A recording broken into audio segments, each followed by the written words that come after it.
ما قدر اللہ حق قدرہ ان اللہ لقوی عزیز. انہوں نے اللہ کا اندازہ نہیں کیا جیسا کہ اندازہ کرنا چاہیے تھا، جیسا کہ اللہ کا حق تھا کہ اس کا اندازہ کیا جائے. اللہ تعالیٰ تو بذات ہی قوی ہے، زبردست ہے، اور مختار مطلق ہے، عزیز ہے.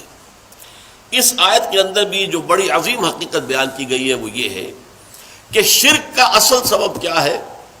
اللہ تعالیٰ کی معرفت کی کمی. آپ کو معلوم ہے، یہ بات میں نے بہت مرتبہ بیان کی، شرک کہتے کسے ہیں؟ ایک اللہ، بڑے اللہ کو مان کر اس کے ساتھ چھوٹے اللہ ماننا. ایک مہادیو کو مانا لیکن دیویوں اور دیوتاؤں کی ایک فوج بھی مان لی. ایک بڑے جی سے لکھے جانے والا گاڈ بھی مان لیا، اور چھوٹے جی سے گاڈز اینڈ گاڈیسز، ان کی پوری ایک فوج بھی مان لی. بڑا اللہ بھی مان لیا، چھوٹے آلہہ بھی مان لیے. تو شرک اس کا نام ہے. اب اللہ، جو بڑا اللہ مہادیو، جو کیپٹل جی سے لکھے جانے والا گاڈ ہے، اگر اس کی صفات کا کچھ تھوڑا سا بھی اندازہ انسان کو ہو جائے تو وہ کبھی شرک میں مبتلا نہیں ہوگا. ہوتا کیا ہے، انسان اپنے چھوٹے سے ذہن کی بنیاد پر اللہ تعالیٰ کو بھی اپنے ذہن کے پیمانوں پر ناپنا شروع کر دیتا ہے. جیسا کہ آپ کو معلوم ہے، زیادہ سے زیادہ تصور جو ہے پچھلے زمانے میں جاتا تھا طاقتور ہستی، با اختیار ہستی، تو بڑا بادشاہ، بس اس سے آگے کا کوئی تصور تو نہیں تھا. اب بڑا بادشاہ جو ہے، ظاہر بات ہے، نمبر ایک، اس کی حکومت جو قائم ہوتی تھی وہ اس کے جو نیچے ہوتے تھے نائبین، اس کے سردار، اس کے لارڈز، اور اس کے جو ہے منصبدار، ان کے بل پر حکومت قائم ہوتی تھی نا. آخر بڑے سے بڑا بادشاہ بھی اس کے 2 ہاتھ 2 آنکھیں 1 ناک 2 پاؤں، اس کے سوا تو کچھ نہیں تھے. وہ اکیلا کیا کر لیتا؟ اکیلا چنا جو ہے وہ بھاڑ کو نہیں پھوڑ سکتا.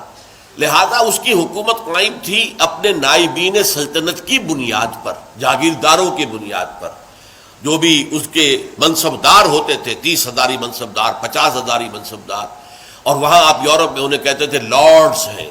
یہ ہے در حقیقت کہ جن کی بنیاد کے اوپر بادشاہ کی بادشاہت قائم.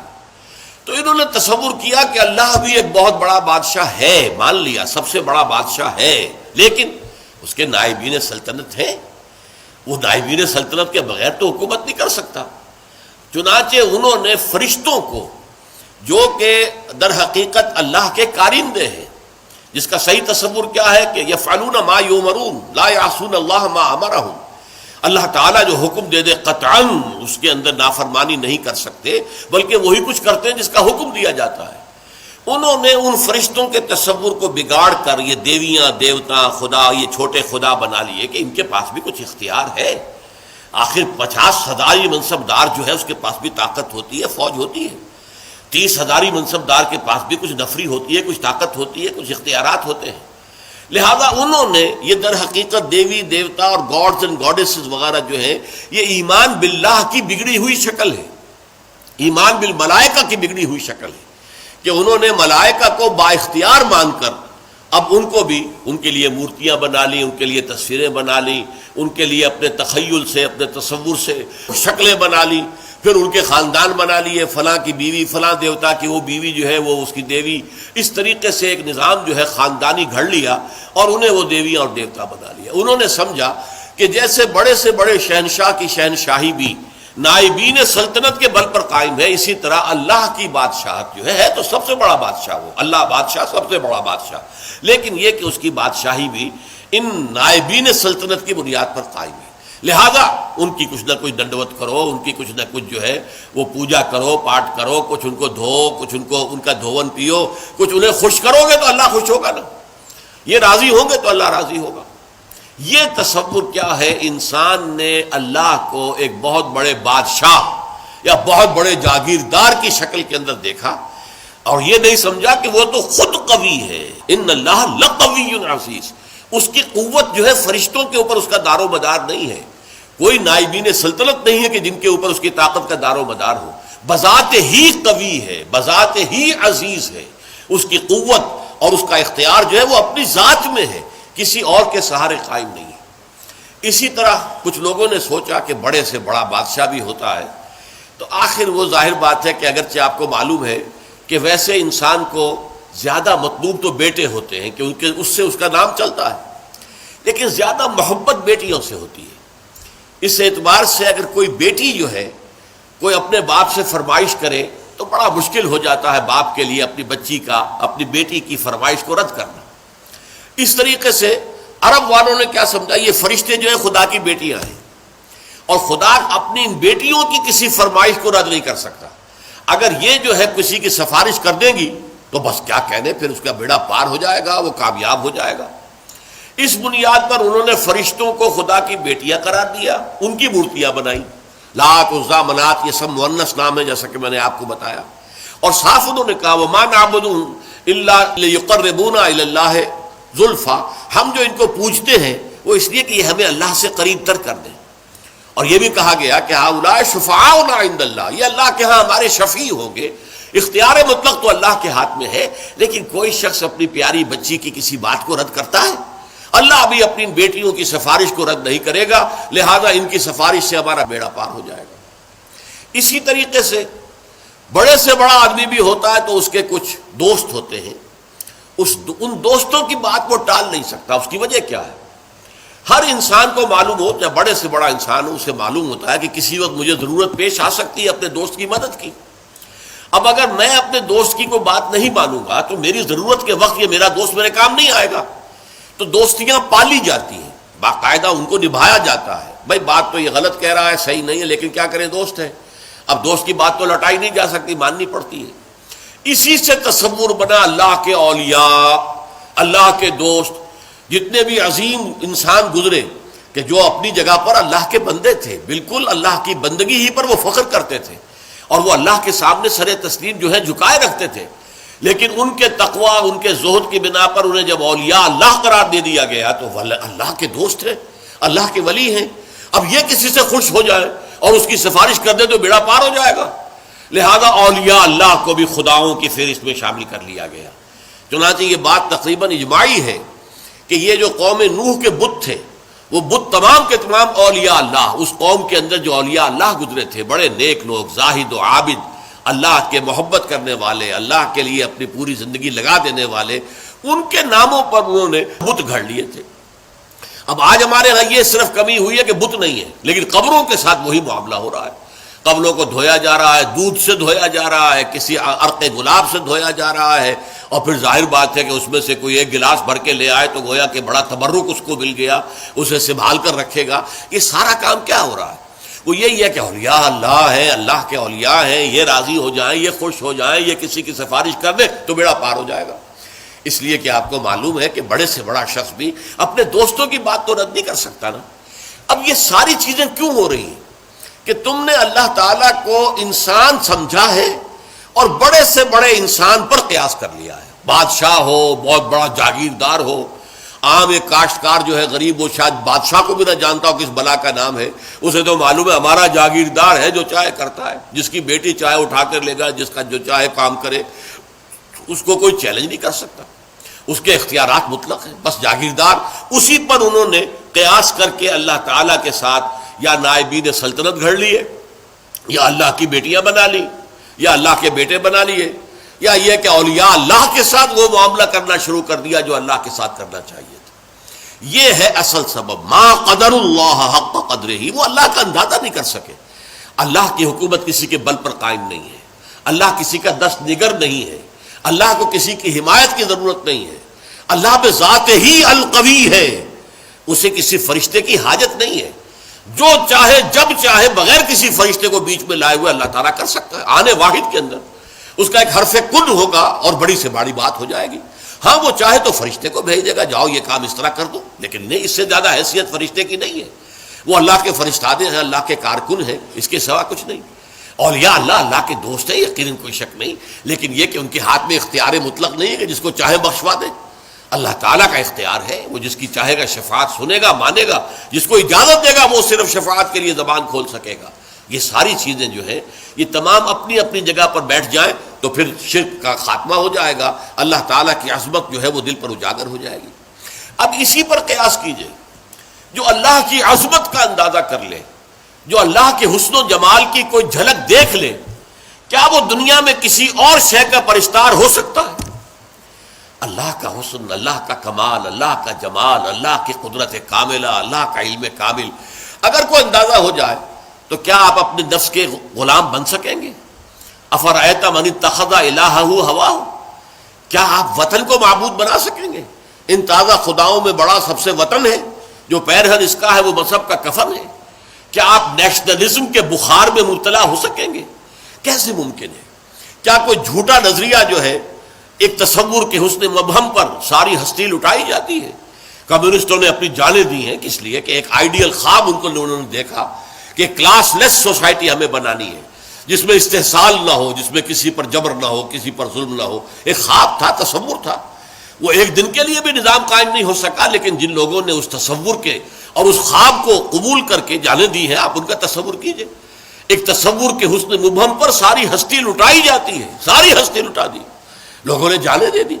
تو لیکن یہ کہ اللہ کا اگر انسان کو اللہ کی معرفت کا کچھ حصہ حاصل ہو جائے، اللہ کی قدرت کاملہ، اللہ تعالیٰ کا علم کامل، اللہ تعالیٰ کا ہر جگہ ہر آن موجود ہونا، اللہ کا ہمارے ساتھ ہونا، ہماری رگے جاں سے بھی قریب تر ہونا، یہ ساری اس کی صفات کمال جو ہے، اگر واقعتاً اس کی کوئی جھلک انسان دیکھ پائے، دیکھیے میں کہہ رہا ہوں دیکھ پائے، ایک یہ کہ عقیدہ ہے ہمارا، عقیدہ اور شے ہے، اگر آپ کو یہ محسوس ہونے لگے، اگر یہ آپ کا حال بن جائے، اگر یہ آپ کی وجود کے اندر سرایت کر جائے، تو یہ ہے پھر سب سے اونچا مقام، یہ ہے کہ جس سے پھر آپ بری ہو جائیں گے ہر نوع کے شرک سے۔ کیا فرشتے اور کیا اولیاء اللہ اور کیا انبیاء اور رسول، انبیاء اور رسول بھی اللہ تعالیٰ کے ایک کام کے اوپر معمور ہے، وہ تو کانپتے رہتے تھے کہیں ہم سے کمی نہ ہو جائے، کہیں ایسا نہ ہو کہ ہماری طرف سے تو کوتاہی نہیں ہو رہی، کہیں اللہ تعالیٰ کے ہاں ہم نہ پکڑے جائیں کہ یہ لوگ ایمان اس لیے نہیں لا رہے کہ شاید ہماری طرف سے تبلیغ اور دعوت میں کوئی کمی ہو رہی ہو۔ ان کا حال تو یہ ہوتا تھا۔ اولیاء اللہ کا معاملہ کیا تھا؟ یقیناً انہوں نے اپنی زندگیاں جو ہے لوگوں کو خیر کی طرف دعوت دینے میں صرف کی ہیں۔ ایک خود ان کی اپنی زندگی دیکھو، وہ مکمل عبد تھے۔ سب سے بڑھ کر یہ کہ محمد الرسول اللہ جو حبیب اللہ ہے صلی اللہ علیہ وسلم، ان کی بھی نسبت عبدیت مقدم ہے، نسبت رسالت مؤخر ہے۔ اشہد ان لا الہ الا اللہ وحدہ لا شریک لہ واشہد ان محمدا عبدہ ورسولہ، عبدیت مقدم ہے، رسالت مؤخر ہے اس پر۔ آپ کی اصل نسبت جو ہے، میں نے بارہا اس کو بیان کیا ہے، قرآن مجید میں جہاں کہیں بھی ایسا مقام آتا ہے کہ بہت ہی شفقت اور محبت اور اپنائیت کا اظہار ہو حضور کے لیے، وہاں حضور کی نسبت عبدیت کو واضح کیا جاتا ہے۔ سبحان الذی اسریٰ بعبدہ لیلا من المسجد الحرام الی المسجد الاقصی۔ یہ کیا تھا؟ اس قدر بڑا واقعہ ہو رہا ہے، معراج کا واقعہ ہو رہا ہے، لیکن کیا عبد کا لفظ لایا گیا۔ سبحان الذی اسریٰ بعبدہ، جو اپنے بندے کو لے گیا۔ عبدہ جو ہے وہ اصل نسبت ہے۔ سورہ کہف کے اندر الحمدللہ الذی انزل علی عبدہ الکتاب ولم یجعل لہ عوجا، تبارک الذی نزل الفرقان علی عبدہ لیکون للعالمین نذیرا۔ عبدیت ہے اصل نسبت محمد الرسول اللہ صلی اللہ علیہ وسلم کی۔ جب آپ کی عمر زیادہ ہو گئی تھی، اگرچہ آپ کی عمر جو ہے عام اعتبارات سے زیادہ نہیں ہوئی، لیکن یہ کہ بہرحال کچھ نہ کچھ آخری ایام میں آپ کا جسم بھاری بھی ہو گیا تھا، اور آپ رات کو جب کھڑے ہوتے تھے تو آپ کے پاؤں متورم ہو جاتے تھے۔ اس پر یہ ہے کہ کچھ لوگوں نے کہا آپ اپنے کو کیوں اتنی مشقت جھیل رہے ہیں، کیوں آپ اتنی تکلیف جھیل رہے ہیں؟ آپ کے تو اللہ تعالیٰ، اول تو آپ کے گناہ کا کوئی سوال ہی نہیں، کوئی خطا کسی درجے میں اگر کوئی ہوئی بھی ہو تو اللہ تعالیٰ آپ کے اگلے پچھلے تمام خطائیں معاف کر چکا ہے۔ تو حضور کا کیا جواب تھا؟ افلا اکون عبدا شکورا، تو کیا میں اللہ کا شکر گزار بندہ نہ بنوں؟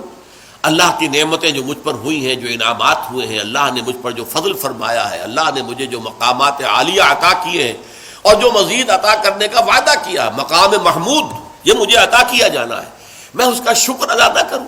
یہ اس کا شکرانہ ہے جو میں ادا کر رہا ہوں۔ میں رات کو کھڑا ہو کر یہ مشقت جھیل رہا ہوں، میرے پاؤں جو ہے ان پر ورم آ رہا ہے، ٹھیک ہے، لیکن یہ سب کچھ کیوں کر رہا ہوں؟ افلا اکون عبدا شکورا، کیا میں اللہ کا ایک شکر گزار بندہ نہ بنوں؟ تو اس اعتبار سے نوٹ کر لیجئے کہ اولیاء اللہ ہوں یا انبیاء ہوں یا رسول ہوں، عظیم ترین شخصیتیں ہوں، ان کا اصل جو ہے، جو سرمایہ افتخار ہے ان کے لیے، وہ تو عبدیت ہے۔ یہی وجہ علامہ اقبال نے بہت خوب انداز میں کہا ہے، جو معراج کی کیفیت کو بیان کیا کہ عبد دیگر عبدہ چیزیں دیگر، ما سراپا انتظار او منتظر۔ اب یہ شعر جو ہے اس وضاحت چاہتا ہے، عبد تو سبھی ہے، خواہشات کا بندہ، نفس کا بندہ، دولت کا بندہ، وطن کا بندہ، یہ سب بندے ہیں، سب بندگی تو ہے۔ عبد دیگر، عبدہ، صرف اسی کا بندہ بن جانا، سب سے ہٹ کر، سب سے آزادی پا کر۔ یہ ایک سجدہ جسے تو گراں سمجھتا ہے، ہزار سجدوں سے دیتا ہے آدمی کو نجات۔ وہ عبدہ جو صرف اللہ کا بندہ بن چکا ہو۔ عبدہ چیز دیگر، یہ شیء اور ہے۔ ما سراپا انتظار، او منتظر۔ ہم تو ہمیشہ انتظار میں رہتے ہیں کہ کبھی اللہ کی کوئی تجلی، کوئی کرن جو ہے وہ ہم میں بھی نصیب ہو جائے، اور ان کا انتظار کیا جا رہا تھا۔ شب معراج میں ان کے استقبال کی تیاریاں ہو رہی تھی، ہم منتظر ہیں، وہ منتظر تھے۔ ما سراپا انتظار، منتظر عربی میں معنی ہوں گے انتظار کرنے والا، اور منتظر مفعول ہے جس کا انتظار کیا جا رہا ہو۔ وہ منتظر، ان کا تو انتظار ہو رہا تھا، استقبال کی تیاریاں ہو رہی تھی۔ تو اس چیز کو ذہن میں رکھیے کہ یہ زمین و آسمان کا فرق ہو جاتا ہے جب انسان صرف اس کا بندہ بن جائے۔ اور صرف اس کا بندہ کب بنے گا؟ جبکہ حقیقتاً لا مطلوب الا اللہ، لا مقصود الا اللہ، لا محبوب الا اللہ۔ کوئی درمیانی مقاصد ہو سکتے ہیں، آخری مقصد اللہ۔ چھوٹی محبتیں ہو سکتی ہیں، اولاد سے بھی کرو، بیویوں سے کرو، بیویاں شوہروں سے کرے، اپنے وطن سے بھی کرو، لیکن یہ کہ سب محبتیں جو ہے وہ ایک محبت کے تابع ہو جائے، اللہ کی محبت کے تابع۔ یہ ہے لا محبوب الا اللہ، محبوب حقیقی، محبوب مطلق اللہ کے سوا کوئی نہیں، مطلوب حقیقی، مطلوب مطلق اللہ کے سوا کوئی نہیں، مقصود حقیقی، مقصود مطلق اللہ کے سوا کوئی نہیں۔ اور اگر انسان اللہ کو چھوڑ کر کسی اور شے کو اپنا مقصود اور آدرش اور آئیڈیل اور نصب العین بناتا ہے تو کیوں بناتا ہے؟ اس لیے کہ اس کا ذہن وہاں تک پہنچا ہی نہیں، اس کے بازو میں اتنی طاقت نہیں تھی کہ اپنی کمند کو پوری اونچائی تک پہنچا سکتا۔ یزداں بکمند داور ہے ہمت مردانہ، یہ ہمت مردانہ نہیں تھی کہ وہ جو ہے مطلوبیت اور مقصودیت اور محبوبیت کی کمند جو ہے وہ جا کر اللہ تعالیٰ کی ذات کے ساتھ چپک جائے، درمیان ہی میں کہیں اٹک گئی ہے، کہیں اپنے نفس کو معبود بنا لیا ہے، محبوب بنا لیا ہے، مقصود بنا لیا ہے، مطلوب بنا لیا ہے، کہیں وطن کو بنا لیا ہے، کہیں قوم کو بنا لیا ہے، کہیں کسی نظریے کو بنا لیا ہے، نظام کو بنا لیا ہے، انسانیت کو بنا لیا ہے۔ یہ سب جو ہے در حقیقت کیوں ہے کہ ما قدر اللہ حق قدرہ، وہ اللہ کا اندازہ نہ کر پائے، اس کے کمال و جمال کا، اس کے حسن کا، اس کی صفات کمال کا اندازہ نہیں کر پائے۔ دیکھیے قدر جو ہے عربی زبان میں اس کا اردو میں ترجمہ کریں گے بلکہ انگریزی میں ویلیو، اور جب یہ ورب کے طور پر آئے گا ٹو ایویلیویٹ، ہر شے کی آپ ایک قدر و قیمت کا تعین کرتے ہیں، یہاں یہ ورب کے طور پر آیا، قدر ویلیو ہے، اور قدر جب آیا قدر یقدر، اس کے معنی کیا ہے؟ To evaluate. تو یہ اللہ کا اندازہ نہ کر سکے، اللہ کی صفات و ذات کی کوئی جھلک جو ہے صحیح معنی میں دیکھ نہ سکے، اس لیے ان کی کمند کہیں درمیان میں اٹک کر رہ گئی ہے، ان کا مقصود و مطلوب ذات باری تعالیٰ کے سوا کچھ اور بن گیا ہے۔ اللہ تعالیٰ ہمیں حقیقی معنی میں موحد، توحید پرست ہونے کی توفیق عطا فرمائے۔ بارک اللہ لی و لکم فی القرآن العظیم ونفعنی وإیاکم بالآیات والذکر الحکیم۔